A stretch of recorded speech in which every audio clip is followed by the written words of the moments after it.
शुरुआत में हम डेनियल को देखते हैं। वो कराटे टूर्नामेंट जीत जाता है और फिर वो अपने कोच मियागी के साथ घर चला जाता है। कोच मियागी अकेले ही रहते हैं। वो 25 सालों से अपने घर नहीं गए थे। अगले दिन डेनियल उसके कोच मियागी के घर जाता है। डेनियल की कार उसकी गर्लफ्रेंड ने बिगाड़ दी थी और डेनियल से उसने ब्रेकअप भी कर लिया था।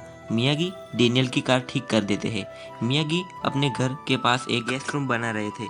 डेनियल भी उनकी मदद करता है। डेनियल उदास होकर मियागी से कहता है कि मेरी मम्मी की दूसरी शहर में पोस्टिंग हो चुकी है और मुझे 2 महीने के लिए वहाँ जाना होगा। मैं यहाँ नहीं रह सकता आपके पास। लेकिन कोच मियागी उससे कहते हैं कि मेरी तुम्हारी मम्मी से बात हो चुकी है। अगर तुम चाहो तो मेरे साथ यहाँ गेस्ट रूम में रह सकते हो। ये तुम्हारे लिए ही बन रहा है। ये सुनकर डेनियल बहुत ही खुश हो जाता है। वो दोनों बैठकर बातें कर रहे थे, तभी मियागी को गांव से लेटर आता है। उसमें लिखा था कि मियागी, तुम्हारे पिताजी बहुत ही बीमार है, वो तुमसे मिलना चाहते हैं। लेटर पढ़कर वो बहुत ही दुखी हो जाते हैं और वो अपने गांव जाने के लिए तैयार हो जाते हैं। डेनियल मियागी से पूछता है कि आपने आपका गांव क्यों छोड़ दिया। तो मियागी अपनी कहानी बताता है और कहता है कि मैं जब 18 साल का था तब मुझे यूकी नाम की लड़की से प्यार हो चुका था। लेकिन यूकी का रिश्ता मेरे बेस्ट फ्रेंड साटो के साथ हुआ था। जब साटो को पता चलता है कि मैं और यूकी एक दूसरे से प्यार करते हैं तो साटो मुझसे फाइट के लिए चैलेंज करता है। लेकिन मैं उससे फाइट करना नहीं चाहता था, इसीलिए मैं यहाँ पर आ गया गाँव छोड़कर। मियागी एयरपोर्ट के लिए निकलता है। तब एयरपोर्ट पर डेनियल भी आ जाता है और कहता है कि मैं भी आपके साथ आपके गांव ओकिनावा चलूँगा। मियागी उसे मना कर देता है, लेकिन फिर वो मान जाते हैं तो डेनियल भी उनके साथ उसके गांव जाता है। जैसे ही वो दोनों ओकिनावा एयरपोर्ट पहुंचते हैं तो उन्हें साटो का पोस्टर दिखाई देता है। साटो बहुत ही अमीर था। पोस्टर में साटो लकड़ी तोड़ते हुए दिख रहा था। डेनियल मियागी से पूछता है कि क्या आप भी लकड़ी तोड़ सकते हैं। तो मियागी जवाब देता है कि मुझ पर कभी लकड़ी ने हमला नहीं किया, तो मुझे नहीं पता। एयरपोर्ट पर साटो का भतीजा आ जाता है उन्हें लेने। साटो का भतीजा उन्हें एक बंद कारखाने में ले जाते हैं। वहाँ साटो भी होता है। साटो मियागी से कहता है, सालों पहले मैंने तुम्हें फाइट के लिए चैलेंज किया था और तुम भाग गए थे। अब फैसला होकर रहेगा। लेकिन मियागी साटो से कहता है, पुरानी बातें छोड़ो, हम दोनों अच्छे दोस्त बन सकते हैं। लेकिन साटो नहीं मानता। मियागी डेनियल को लेकर फिर अपने घर पहुंचते हैं। वो अपने पिता को देखते हैं। वो बहुत ही बूढ़े थे और अब उनकी हालत बहुत ही खराब थी। मियागी यूकी से भी मिलते हैं जिससे वो प्यार करते थे। यूकी ने भी मियागी के इंतज़ार में शादी नहीं की थी। मियागी डेनियल को वो जगह दिखाते हैं जहां उनके पूर्वज ट्रेनिंग करते थे और मियागी डेनियल को उसके गांव की सैर कराते हैं। लेकिन वहां साटो आ जाता है और मियागी को फाइट के लिए चैलेंज करता है। लेकिन उतने में वहां यूकी आ जाती है और मियागी से कहती है, तुम्हारे पिताजी तुम्हें बुला रहे हैं, उनकी हालत बहुत ख़राब है। साटो, तुम्हें भी वो बुला रहे हैं। फिर साटो और मियागी वहां पहुंच जाते हैं।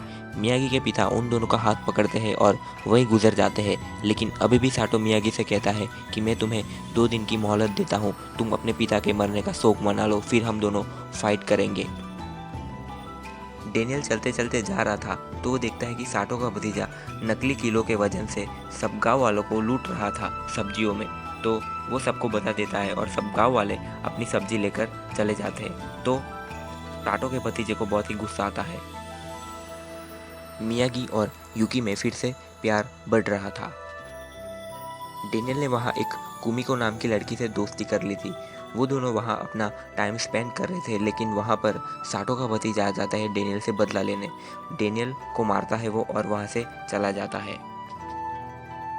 अगले दिन डेनियल कुमिको के साथ घूमने जाता है। वहाँ एक जगह बर्फ प्लेट तोड़ने की कंपटीशन चल रही थी। वहाँ साटो, उसका भतीजा और मियागी भी आ जाते हैं। मियागी बैट लगाता है कि डेनियल सारी बर्फ की प्लेट तोड़ देगा।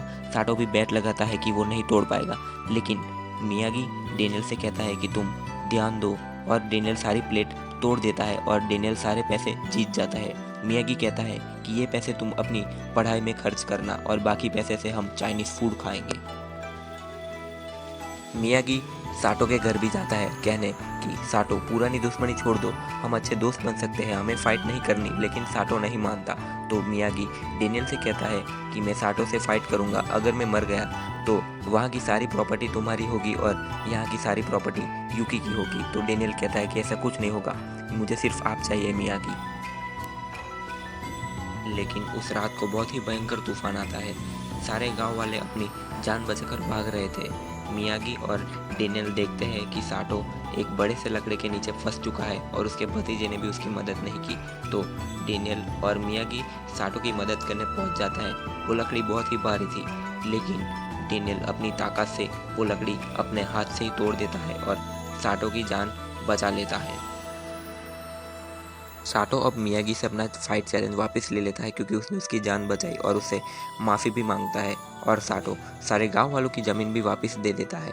अब सभी गांव वाले बहुत ही खुश थे और जश्न मना रहे थे।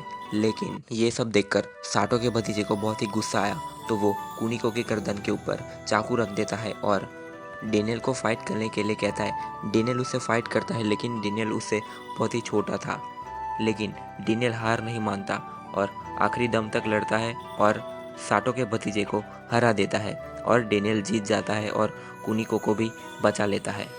और फिर डेनियल भागते हुए कुनिको के पास चला जाता है और ये कहानी यहीं पर ख़त्म हो जाती है।